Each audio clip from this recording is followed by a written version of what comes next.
السلام علیکم ورحمۃ اللہ وبرکاتہ۔ الحمدللہ عز وجل حج کا مہینہ ہمارے درمیان بہت جلدی رائز ہو جائے گا، تو ہم حج کے متعلق ساری ویڈیوز اس وقت دیکھ رہے ہیں۔ حکایت حدیثیں بھی میں ویسے ہی ڈال رہی ہوں تاکہ آپ کی رہنمائی ہو سکے۔ آئیے طواف کی طرف چلتے ہیں کہ طواف کا کیا حکم ہے۔ سب سے پہلے تو ہمیں یہ غور کرنا ہے کہ ہم طواف کے قابل بھی ہیں یا نہیں۔ حجت الاسلام حضرت سیدنا امام ابو حامد محمد بن محمد غزالی علیہ رحمۃ اللہ الوالی نقل کرتے ہیں، ایک بزرگ رحمۃ اللہ تعالی علیہ سے سوال ہوا، کیا آپ کبھی کعبہ مشرفہ زادہ اللہ شریفوں و تعظیمہ کے اندر داخل ہوئے ہیں؟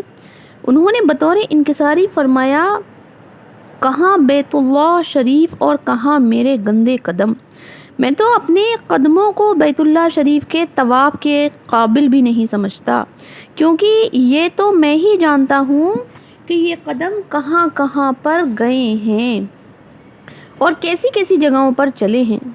اللہ تبارک تعالیٰ کی ان پر رحمت اور ان کے صدقے ہماری مغفرت ہو۔ کیسی کیسی نیتیں ہوتی ہیں اور کیسے کیسے اللہ کے نیک بندے ہوتے ہیں۔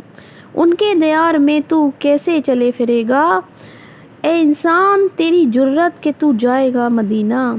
حاجی پر حب جا اور گریہ و تاری کے سخت حملے ہوتے ہیں۔ تمام حاجیوں اور حجنوں سے میں یہ کہنا چاہتی ہوں کہ غالباً نماز روزہ وغیرہ کے مقابلے میں حج میں بہت زیادہ بلکہ قدم قدم پر ریاکاری کے خطرات پیش آتے ہیں۔ حج ایک ایسی عبادت ہے جو ایک تو علل اعلان ہے اور دوسرے ہر ایک کے نصیب میں نہیں ہوتی، اسی لیے لوگ حاجی سے عاجزی سے ملتے ہیں، خوب احترام بجا لاتے ہیں، ہاتھ چومتے ہیں، گجرے پہناتے ہیں اور دعاؤں کی درخواست کرتے ہیں۔ ایسے موقع پر حاجی سخت امتحان میں پڑ جاتے ہیں کہ لوگوں کے عقیدت مندانہ سلوک میں کچھ ایسی لذت ہوتی ہے کہ اس کی وجہ سے عبادت کی بڑی سے بڑی مشقت بھی فول معلوم ہوتی ہے۔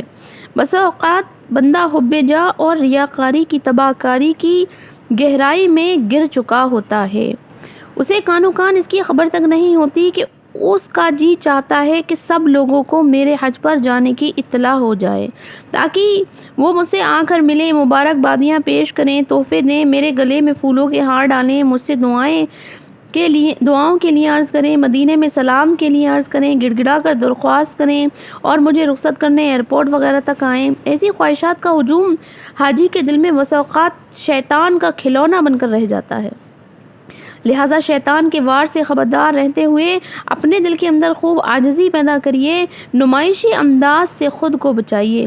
خدا کی قسم ریاکاری کا عذاب کسی سے بھی برداشت نہیں ہو سکے گا۔ ریاکاری کے عذاب میں ہے، حضور سرور کائنات صلی اللہ تعالیٰ علیہ وسلم فرماتے ہیں، بے شک جہنم میں ایک وادی ہے جس سے جہنم روزانہ 400 مرتبہ پناہ مانگتا ہے۔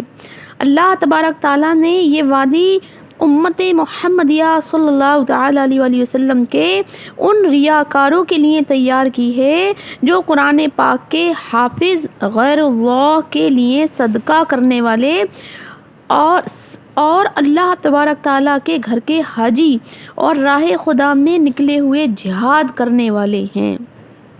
اللہ ہمیں ڈر جانا چاہیے کہ ریاکار کی کیسی ہولناک سزا ہے۔ اللہ تعالیٰ ہمیں ریاکاری سے بچائے اور ہمیں حج اور عمرے کرنے کی توفیق اگر دے تو ہم اس کو چھپائیں، نہ کہ اپنی نیکیوں کو ظاہر کریں۔ آئیے حاجیوں کی ریاکاری کی 2 مثالیں میں آپ کو سناتی ہوں۔ نیکی کرنے کی ایک بہت بڑی سعادت ہوتی ہے، اس کے متعلق نمبر 1، اپنے حج اور عمرے کی تعداد، تلاوت قرآن کی یومیات مقدار، رجب المرجب شعبان المعظم کے مکمل اور دیگر نفلی روزے، نوافل، درود شریف کی کثرت وغیرہ کا اس لیے اظہار کرنا کہ واہ ہو اور لوگوں کے دلوں میں احترام پیدا ہو، یہ ریاکاری ہے۔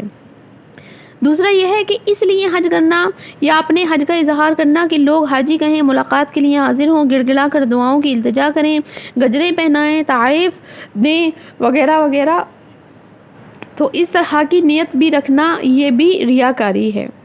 اچھی نیتیں ہوں تو حج اور عمرے کا اظہار کرنے، عاجزی اور رشتہ داروں کو جمع کرنے یا محفل مدینہ سجانے میں کوئی حرج نہیں ہے، ہم کر سکتے ہیں ایسا، لیکن ہمارا دار و مدار نیتوں پر ہے، ہماری نیت اچھی ہونی چاہیے۔ تو کہتے ہیں نا، میرا ہر عمل بس تیرے واسطے ہو، میرا ہر عمل بس تیرے واسطے ہو، کر اخلاص ایسا عطا یا الہی، کر اخلاص ایسا عطا یا الہی۔ آمین بجاہ النبی الامین۔ اللہ پاک ہمیں جہنم کے ہولناک عذاب سے پناہ عطا فرمائے، آمین۔